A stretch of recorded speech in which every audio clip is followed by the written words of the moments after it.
السلام علیکم ورحمۃ اللہ وبرکاتہ۔ میری بات سنو، چاہے تم لڑکی ہو چاہے تم لڑکے ہو، پورے غور و فکر سے اور دل سے اور پوری سننا۔ تمہارے دل میں بھی گلے شکوے ہیں نا کہ کوئی نہیں ہے تمہارا؟ کسے بتاؤں اپنے دل کے راز؟ یہ دنیا میرے ساتھ ایسا کیوں کر رہی ہے؟ یہ لوگ میرے ساتھ ایسا کیوں کر رہے ہیں؟ اور میں خود بھی کچھ کر کیوں نہیں پا رہا؟ آخر میں ایسا کیوں؟ جب انسان دنیا کی زندگی کو ہی سب کچھ سمجھ لیتا ہے نا، تو واللہ ہی وہ اس سٹیج پر چلا جاتا ہے کہ دنیا کی زندگی اسے سمجھ نہیں آتی۔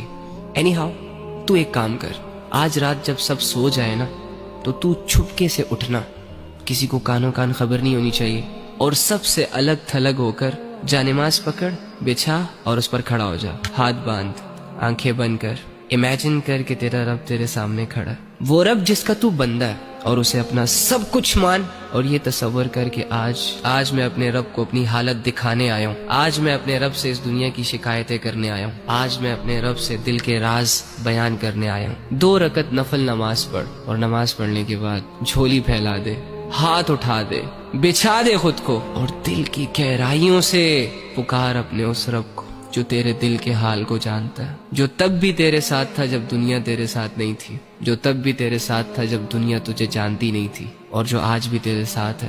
وہ اکیلا کافی ہے تجھے سنبھالنے کے لیے۔ اگر تو گر چکا ہے تو وہی تجھے اٹھا سکتا ہے۔ اس یقین، اس امید، اس تصور کے ساتھ اپنا حال دل اپنے رب کو سنا۔ ایک آنسو کا قطرہ نکل آیا نا، یا تیری آنکھیں صرف نم ہو گئی، یا چلو اگر تمہیں صرف اتنا احساس ہو گیا کہ میں اللہ کے سامنے بیٹھا ہوں، میں اللہ ہی سے بات کر رہا ہوں، یقین کر کے اٹھنا کہ تیرا رب تجھ سے راضی ہے۔ اللہ کے سامنے کھڑے وہی ہوتے ہیں جن کو اللہ کی ضرورت ہوتی ہے۔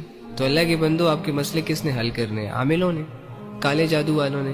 کس نے کرنے آپ کے مسئلے حل؟ اللہ نے کرنے ہیں نا۔ تو اللہ کہاں ہے؟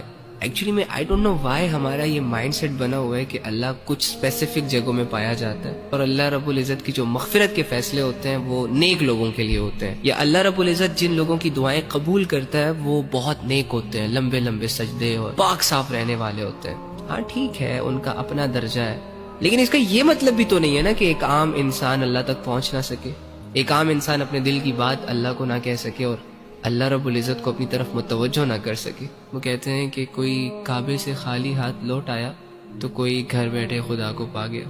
آپ کو نہیں لگتا کہ جو کمزور ہوتے ہیں، جو عام لوگ ہوتے ہیں، جو مظلوم اور فقیر قسم کے لوگ ہوتے ہیں، جو خالی ہاتھ ہوتے ہیں، معاشرے کو زیادہ تر ترس انہی لوگوں پر آتا ہے؟ تو اگر آپ اپنے آپ کو یہ مان بیٹھے ہیں کہ ہم گنہگار ہیں، ہم بدکار ہیں، تو دوسری جانب یہ بھی تو یقین کر سکتے ہیں نا کہ اللہ رب العزت آپ کی طرف زیادہ رجحان کرے گا۔ اللہ کے بندو، اللہ کہہ رہے میں تمہارے اشارت کے بھی قریب ہوں۔ اس اللہ سے اپنے مسئلے حل کرواؤ جو اللہ ساری زبانوں کو سمجھتا ہے، جو اللہ دل کے حال کو جانتا ہے۔ اور ایسے اچھے اچھے بیانات کے لیے میرے چینل کو سبسکرائب کرو اور بیل آئیکن ضرور دبانا۔ شکریہ۔